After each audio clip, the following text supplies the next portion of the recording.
আমাৰ অসমখন কিহত পিছ পৰি আছে? কোনো পিনেদিয়ে পিছ পৰি থকা নাই, সকলো ক্ষেত্ৰতে আগবঢ়া।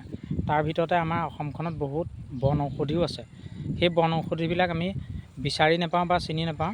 তাৰ ভিতৰতে যিবিলাক আমি বন ঔষধ চিনি পাওঁ, সেইবিলাক আমি বিচাৰি পেলাই খালে নিজৰ স্বাস্থ্যৰ কাৰণে ভাল, কোনো অপকাৰ নহয়, ছাইড এফেক্ট নাই। তাৰ ভিতৰতে এজোপা হৈ গ'ল এইজোপা। চাওক, চিনি পাইছেনে বাৰু? সকলোৱে জনাবচোন দেই। এইজোপা চাওক, চিনি পাইছেনে গুটিবিলাক? এইজোপা ভেকুৰী তিতা গছ বুলি কয়। এই ভেকুৰী তিতা খালে শুকান কাহ, কফজনিত কাহ, সেনেকুৱা অসুখৰ কাৰণে ভাল। ইয়াৰ গুটিবিলাক কেঁচাইও আপুনি ছিঙি নি পেলাই কাঁহী দাঁতিত নিমখ অকণ লৈ ভাতৰ লগত খাব পাৰে, আৰু আপুনি ইয়াক পাতত দি পেলাই পুৰিও ইয়াক খাব পাৰে। আপোনালোকে দুই ধৰণে ইয়াক ব্যৱহাৰ কৰিব পাৰে। ঠিক আছে, মই আপোনালোকক এজোপা আজি বৰ দৰকাৰী গছ দেখুৱাই দিলোঁ।